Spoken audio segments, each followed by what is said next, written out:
सो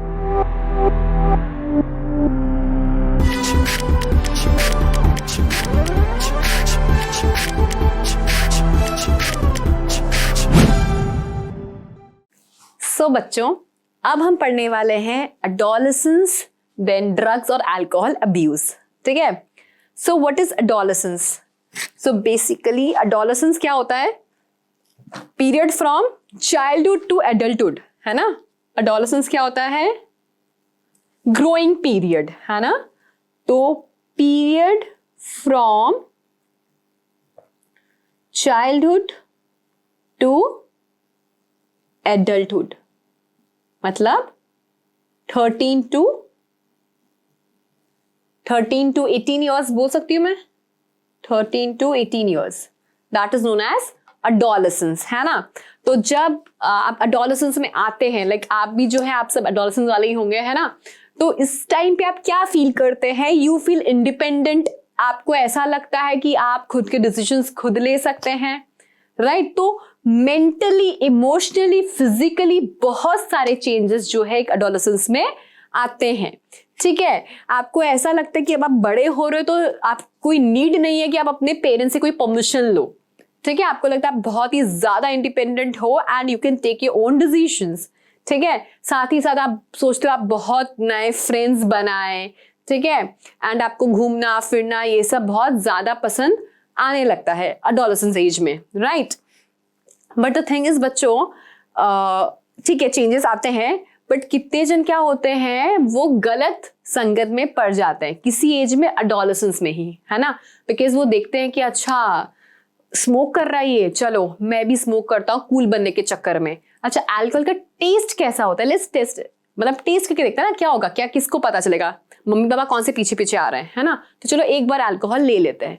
अच्छा, ड्रग्स ले रहा है, वाओ हाउ कूल, हम भी ट्राई करते हैं, है ना। और ये सभी क्या है कारण कि फिर क्या होता है, धीरे धीरे एकेडमिक परफॉर्मेंस जो है ड्रॉप होने लगता है ना।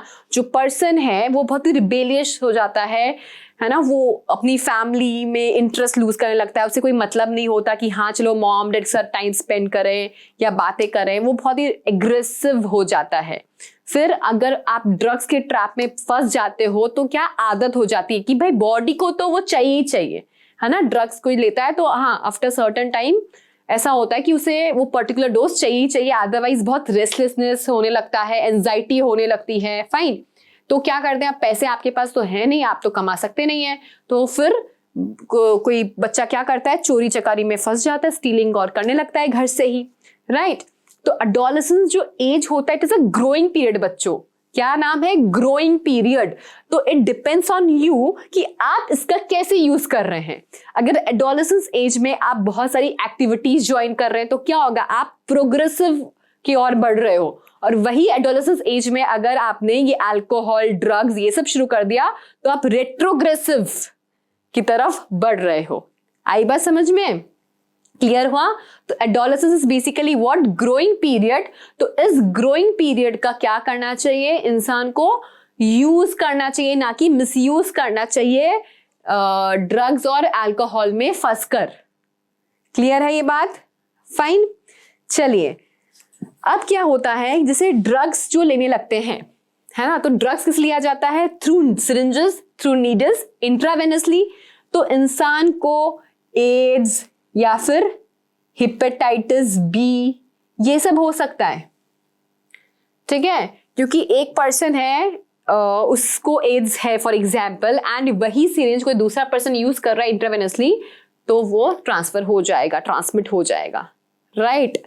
तो ड्रग्स से एड्स, हेपेटाइटिस ऐसी बीमारियां हो सकती है।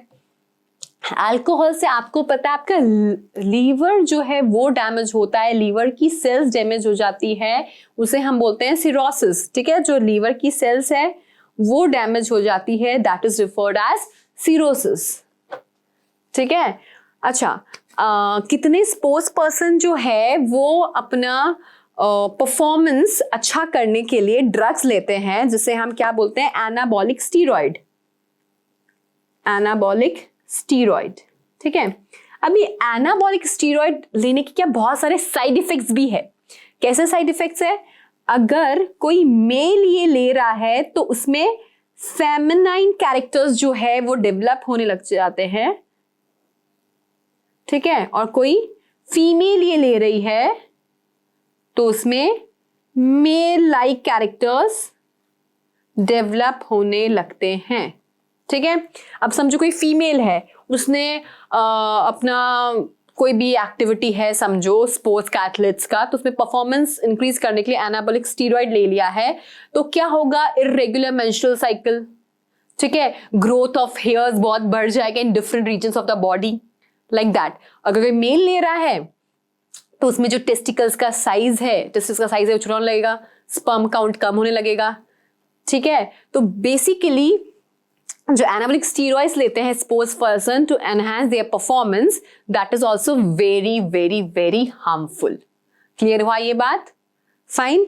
तो इसमें आप ड्रग्स का ये याद रखना कि एक तो एड्स और एक हेपेटाइटिस बी हो सकता है अगर इंट्रावेनस ड्रग्स लिया जाए तो, और एक क्या ये स्टीरॉइड वाला बात बताया मैंने, ड्रग्स का ही आपका एनाबॉलिक स्टीरॉइड, और एक मैंने आपको अल्कोहल का बताया कि अल्कोहल पीने से लीवर डैमेज होता है ना, लीवर डैमेज होगा एंड इससे आपका लीवर कैंसर के चांसेस भी बढ़ जाते हैं, ओके।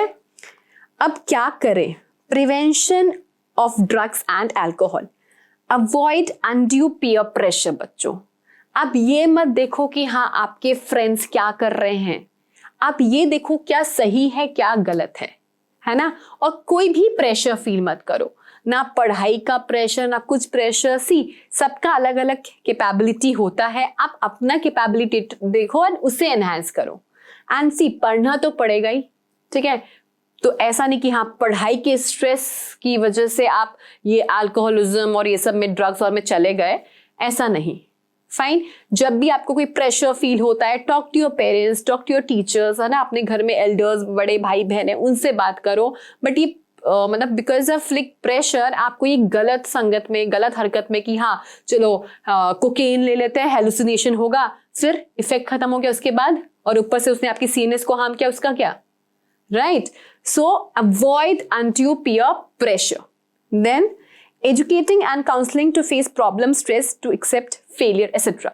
कभी टेस्ट में 30 में से 10 मार्क आ गए, कोई बात नहीं, जस्ट मार्क्स, रिजल्ट क्या है, पीस ऑफ पेपर, अंत में नॉलेज मैटर करता है, ठीक है। सो कम मार्क्स आ गए तो भी क्या है, फेलियर को एक्सेप्ट करो एंड उसे सुधारने के लिए हार्डवर्क करो, उसे सुधारने के लिए पढ़ाई करो, ना कि अल्कोहल।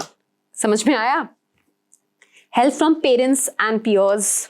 फाइन। कुछ भी आपको प्रॉब्लम होता है, anything, talk to your father and mother, definitely आपको सोल्यूशन मिलेगा, ओके।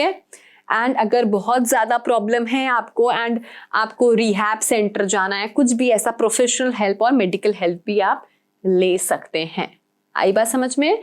सो ये 4 पॉइंट्स है, that is avoid undue peer pressure, educating and counselling to face problems, stress and to accept failure, then help from parents and peers, and then professional and medical help. Okay? Thank you.